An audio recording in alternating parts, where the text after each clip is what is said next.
अस्सलाम वालेकुम जी। आज मैं आपके साथ मटन की एक बहुत ही मज़े की रेसिपी शेयर करने वाली हूँ। और आज की रेसिपी मैं बनाऊँगी लकड़ियों वाले चूल्हे के ऊपर, क्योंकि लकड़ियों वाले चूल्हे के ऊपर खाने का टेस्ट बहुत मुख्तलिफ होता है और बहुत ही टेस्टी बनता है और हेल्थ के लिए भी बहुत अच्छा है। तो आज की रेसिपी मैं लकड़ियों वाले चूल्हे पर बनाने लगी हूँ, तो चले इसे मिल के बनाते हैं।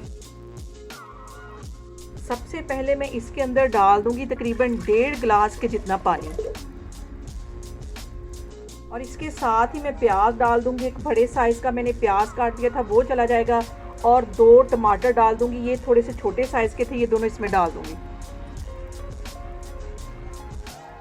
और इसके साथ ही मैं कुछ ड्राई मसाले डाल दूंगी। एक दालचीनी का टुकड़ा इसके अंदर चला जाएगा, और इसके साथ ही 3 ये मैं सब्ज़ इलायचियाँ डाल दूंगी, और इसके साथ ही एक बड़ी इलायची डाल दूंगी। इसके साथ ही मैं तकरीबन आधा किलो के करीब ये मटन का गोश्त है, ये इसमें डाल दूंगी,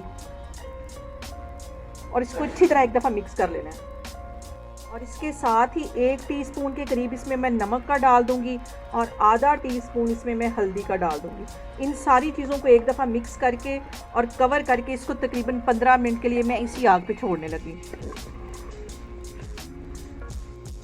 15 मिनट के लिए मैंने इसको कवर करके रख दिया, तो फिर मैं आपको 15 मिनट के बाद दिखाती हूँ।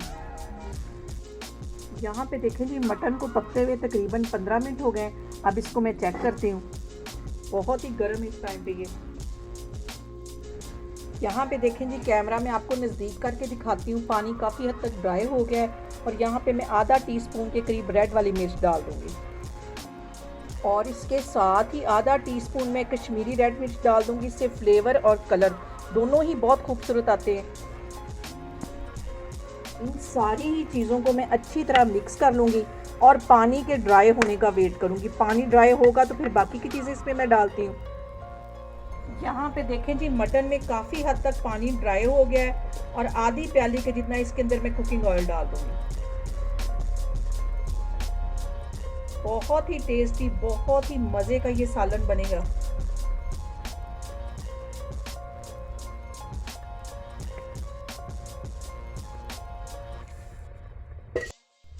अब इसको अच्छी तरह भून लेना है, तकरीबन 15 से 20 मिनट लगा के इसको अच्छी तरह भून लेना है।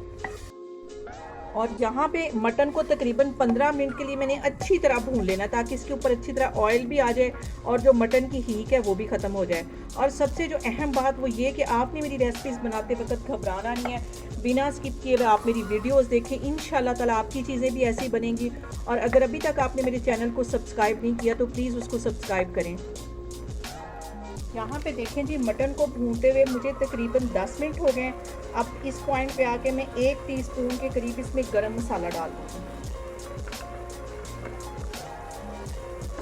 इसके साथ ही आधा टीस्पून के करीब ये पिसी हुई मैं काली मिर्च डाल दूँगी। इन सारी चीज़ों को डाल के अच्छी तरह तकरीबन 10 मिनट में मज़ीद मटन को इसी तरह भूनती रहूँगी, ताकि इसका एक मज़ेदार सा फ्लेवर आए। तो फिर उसके बाद इसके अंदर वो मैं टिंडे डालती हूँ। यहाँ पे देखें जी, मटन को भूनते हुए मुझे तकरीबन 15 मिनट हो गए, और अभी मज़ीद इसको 4-5 मिनट के लिए मैं ऐसे ही भूनती रहूँगी। यहाँ पे देखें जी, कैमरा में आपको नज़दीक करके दिखाती हूँ कि मटन हमारा अच्छी तरह भुन गया, ऊपर इसके अच्छी तरह घी आ गया है। अब इसके अंदर मैं टिंडे डालती हूँ। अब इसके अंदर मैं टिंडे डालती हूँ, बिल्कुल बारीक काटे ने इसमें चले जाएंगे, और इसको भी 5 मिनट के लिए अच्छी तरह मटन के साथ भून लेना है। टिंडों को मैंने मटन के साथ डाल दिया, और इसको भी 5 मिनट के लिए अच्छी तरह भून लेना है। ये यहाँ पे देखें जी, मटन के साथ टिंडों को भूनते हुए मुझे तकरीबन 10 मिनट हो गए। अब यहाँ पे मैं इसके अंदर डालती हूँ पानी, और 1.5 गिलास के जितना मैं पानी डाल दूँगी। अब मैंने मटन के अंदर यहाँ पे डाल दिया 1.5 गिलास के जितना पानी।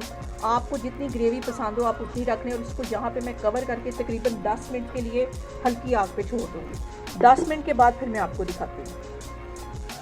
यहाँ पे देखें जी, मज़ेदार सा हमारे टिंडे गोश्त बनके तैयार हो गया है। अच्छी तरह ऊपर ऑयल आ गया। अब इसको मैं डिश आउट करती हूँ, तो फिर मैं आपको दिखाती हूँ। यहाँ पे देखें जी, मज़ेदार से हमारे टिंडे गोश्त बनके तैयार हो गए हैं। बहुत मज़े की आज ये रेसिपी थी, आप लोग भी इसको लाजमी ट्राई करें, और मुझे कमेंट्स में बताया करें कि आपको मेरी रेसिपीज़ कैसी लग रही हैं, और मुझे कमेंट्स में बताएं कि आपको मेरी आज की वीडियो कैसी लगी। इंशाल्लाह ताला मैं एक और वीडियो के साथ आपके सामने आऊँगी। अपना बहुत सारा ख्याल रखें। अल्लाह हाफिज़।